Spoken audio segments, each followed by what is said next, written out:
I'm always talking about the ancient ones. You know, I just, in this painting, I've illustrated the ancient ones, the ones who carry the voice and the understanding of the nature of the earth and the connection to the stars in the universe over time.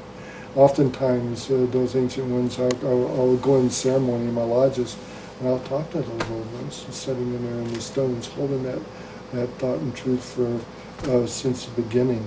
And there are people, the elders, who know how to tap into, understand that ancient language, that ancient truth that's there, and give it out to the people so that they'll understand and know some of these things that are important to aligning ourselves to ourselves, to connections to the earth, the universe, and everything that exists, the higher concepts that have been forgotten on the planet. It's time for that to come back, you know, and you know, truthfully, that really began to surface when the white buffaloes started to come back in 1995 or something like that, because it was prophesied that would happen, they would come in and help.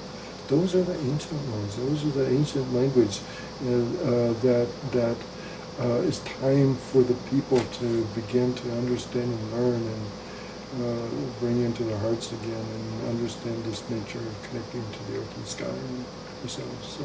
That when you're talking about connecting to the earth and the sky, we read about your Chameleon Project, and that's so beautiful that you're bringing, it seems that you're bringing sacred geometry onto the earth in very visible ways. I mean, can you just talk about what's the vision behind it and where is it at now? Once again, this kind of spun out of the realization that the stardust were becoming lost, and this ancient this gift that was coming in from what I believe was the stars was it needed something to be done with it, and I had a vision of implementing these symbols into a garden, into doing them in flowers, and so that people could live with these symbols, see them, acclimate to them, just feel them, see what they're all about. And I had a vision of building this temple, this pyramid temple. It came after, let me back up here a little bit. It came after a television show that I had seen. It was like a 60-minute thing with, what's his name, Ted Brokaw or something like that, and had done this really tear-jerking story about people going into prison innocent and coming out worse than ever, you know. But the way it was presented was, I couldn't believe that this could happen in our system, but it did. And after that was over with, that night I had a vision, and I saw these guys come in uniforms on my left side. They were prisoners. I was right down close to their feet, looking up at them. One of them had a shovel, and they were making this garden. And I saw this water percolate up out of the ground and begin to start to spread across it like this. On the right-hand side was a chain link fence and a woman, and with two kids. And I looked at her, and she looked up, and she had a smile on her face, and she goes, "Oh, look, what a beautiful guy, what a beautiful thing these guys have done." She smiled, and you see this one guy smile, and the vision goes away. And I believed it was an answer for what I had saw on TV that day. But later on, I realized about a year later that I believed this was a vision about bringing something into our world that had the ability to help the people, assist the people to a higher path. So I had a vision of creating this huge structure. It's like a temple with a series of gardens underneath it. It's like a 476-foot glass pyramid with others attached to it, kind of moving out and covering like 30 or 40 acres of land, all these gardens beneath them.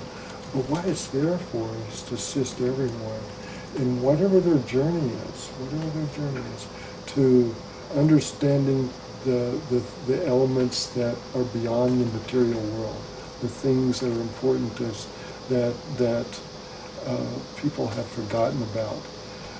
They got lost in the shuffle of all this world out here. Nobody really has a place to go to. Perhaps a musician would like to think about a song or a mathematician's trying to solve a problem, or a painter's trying to get a vision for a painting. Maybe somebody's trying to solve some inner thing going on in the world, some struggle.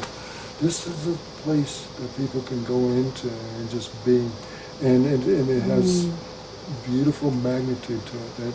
That it's a sanctuary. You can just go in and work with whatever you want to do, but it helps magnify that assistance and assist people into the higher paths and higher order for whatever it is they're trying to do. So this is something that's in the works. Are you fundraising for it? It's in the works. I'm fundraising for it right now. I've had some, I'm bringing some people on board as advisors to the board that are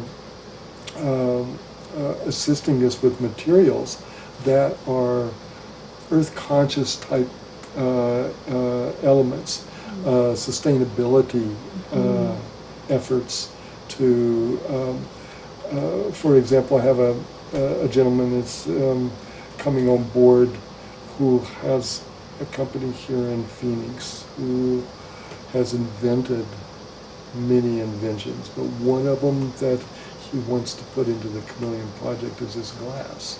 This glass has some very magical characteristics to it. It can allow any wavelength of light to pass through it. They can have it set up where it can allow any spectrum of light that you want for the garden or whatever it's being used for. And so, It's exciting. It's called the Chameleon Project, which will have events inside of it and things like that. I know that honor the solstice, you know, the equinoxes, you know, different points like that. When these events happen, this glass has the ability to change the outer skin to a completely different color, like a chameleon. Oh, that's why it's called chameleon. And it's not really why it's called chameleon, but okay. it has the characteristics of being just like a chameleon. And so it's very serendipitous that all this is surfaced just by chance, okay? Yeah. I didn't ask for it. It was called the Chameleon Project 10 years ago. I ran into this guy last year, you know, so. Oh okay. my gosh. And with the outer, being able to take the outer layer of carbon of the glass and create it so that it's like a material that's hard as diamonds, so it becomes structural, and it allows the heat from the outside to stay out, and it keeps the conditions inside the pyramid very perfect all the time. So and to create electricity and heating and cooling all at the same time, so that the structure will be self-sustaining without having to go into the grid to use electricity and things like that. It'll be off the grid. So.